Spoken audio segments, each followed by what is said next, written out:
Dans cette vidéo, je vais te montrer comment est-ce qu'on résout des équations différentielles du second ordre non homogènes. J'avais déjà fait une vidéo où je te montrais comment est-ce qu'on résolvait des équations différentielles du deuxième ordre homogène. Et dans ce cas-ci, c'est plus homogène, on a une fonction f de x.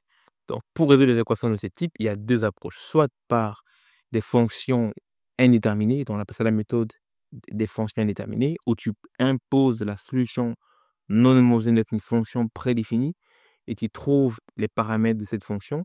Souvent, c'est soit des polynômes, soit des exponentielles, soit des fonctions trigonométriques. Et pour cette vidéo, je vais te montrer ce qu'on appelle la méthode des variations de constante de Lagrange. C'est-à-dire que tu vas trouver des solutions de ton équation non homogène qui sont extrêmement générales, qui marchent pour toute fonction f de x. Tandis que la méthode des fonctions prédéterminées ne marche que pour des polynômes, des exponentielles et des fonctions trigonométriques simples. OK.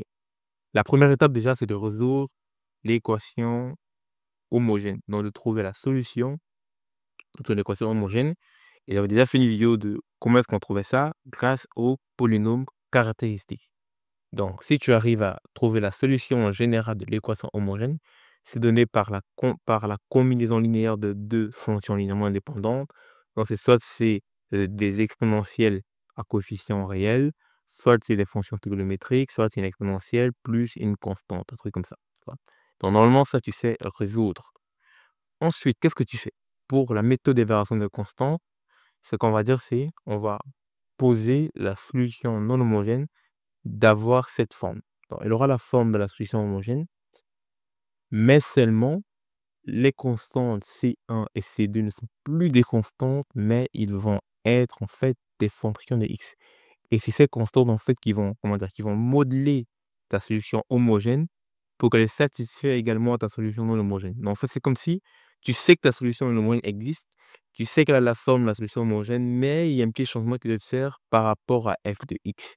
Faut faire ça l'idée derrière. L'idée derrière, est beaucoup plus profonde que ça en fait, parce qu'elle se cache, parce qu'elle est basée sur ce qu'on appelle le le principe variationnel. Et tu vas voir qu'en plus de ça, pour pouvoir faciliter les calculs, je vais devoir rajouter une contrainte simplificatrice. Donc moi, je te conseille de mémoriser bien cette contrainte simplificatrice.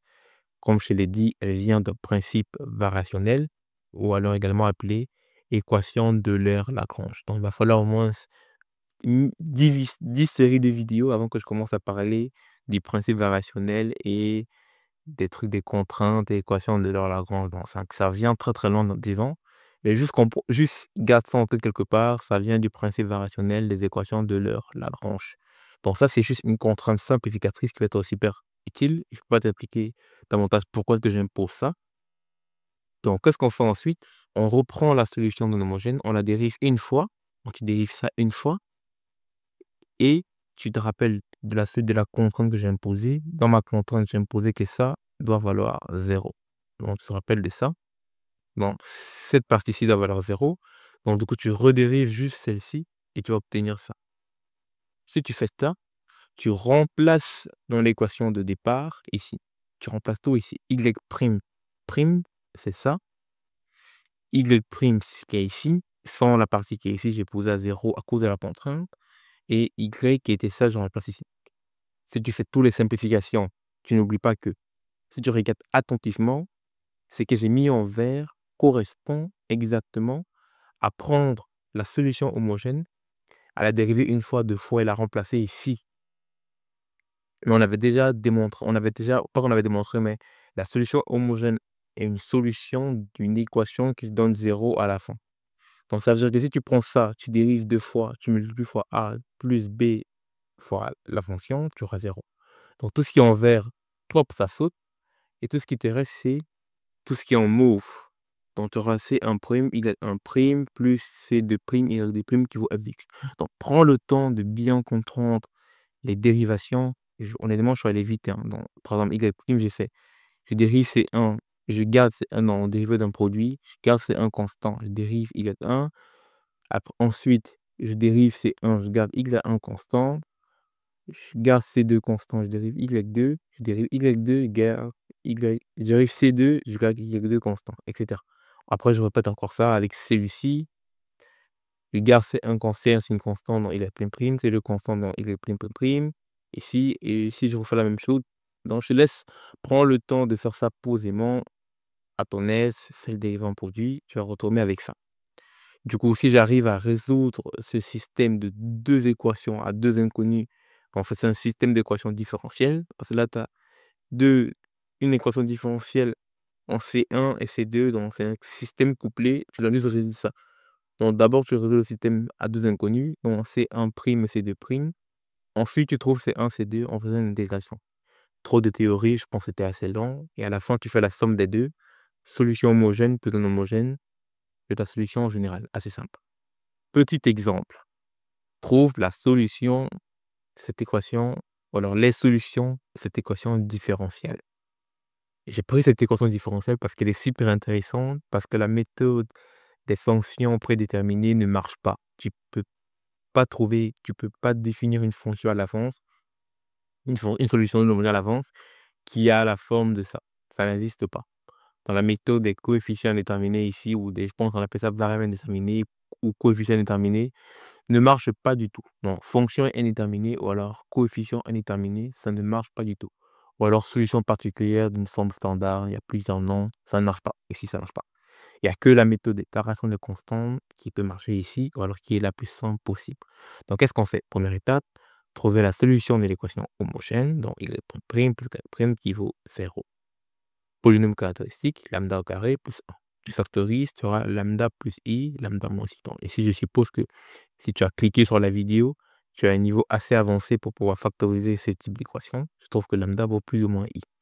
Du coup, avec ton lambda, tu peux trouver la solution homogène qui aura la forme de C1 cos de x plus C2 sin de x. Ça, c'est la solution de l'équation homogène.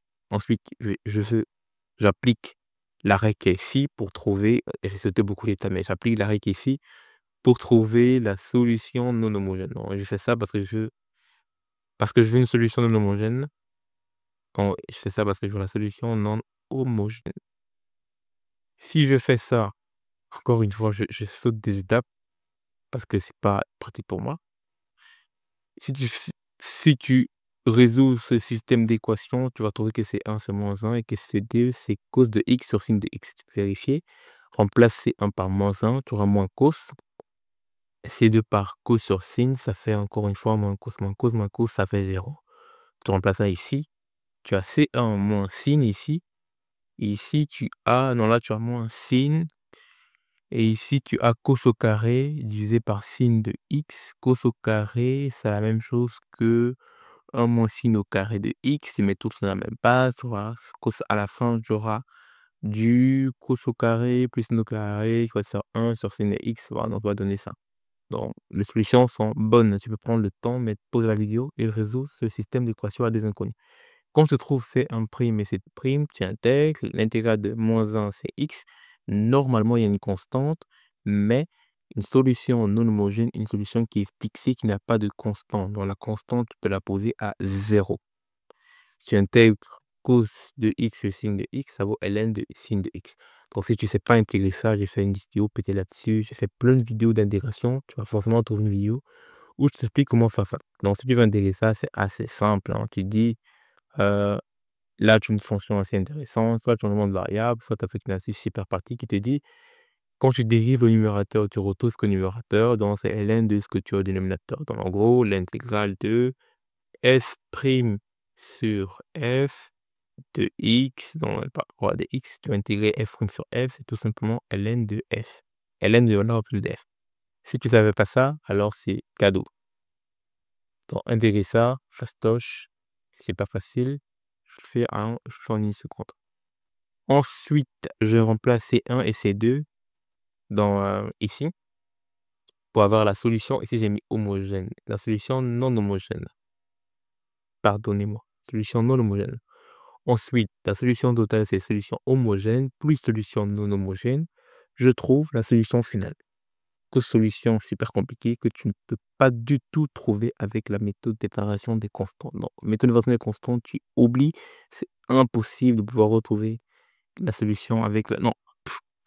La méthode des coefficients déterminés. Donc, cette méthode-ci ne marche que dans la méthode d'évaluation de constante est super pratique parce qu'elle m'a donné la solution en quelques étapes. Si tu voulais faire la solution, si tu voulais appliquer la méthode des coefficients déterminés, ça ne va pas être possible ici, parce que c'est impossible de deviner à l'avance à quoi va ressembler, non, deviner à l'avance la forme de la solution non homogène sur base de ça.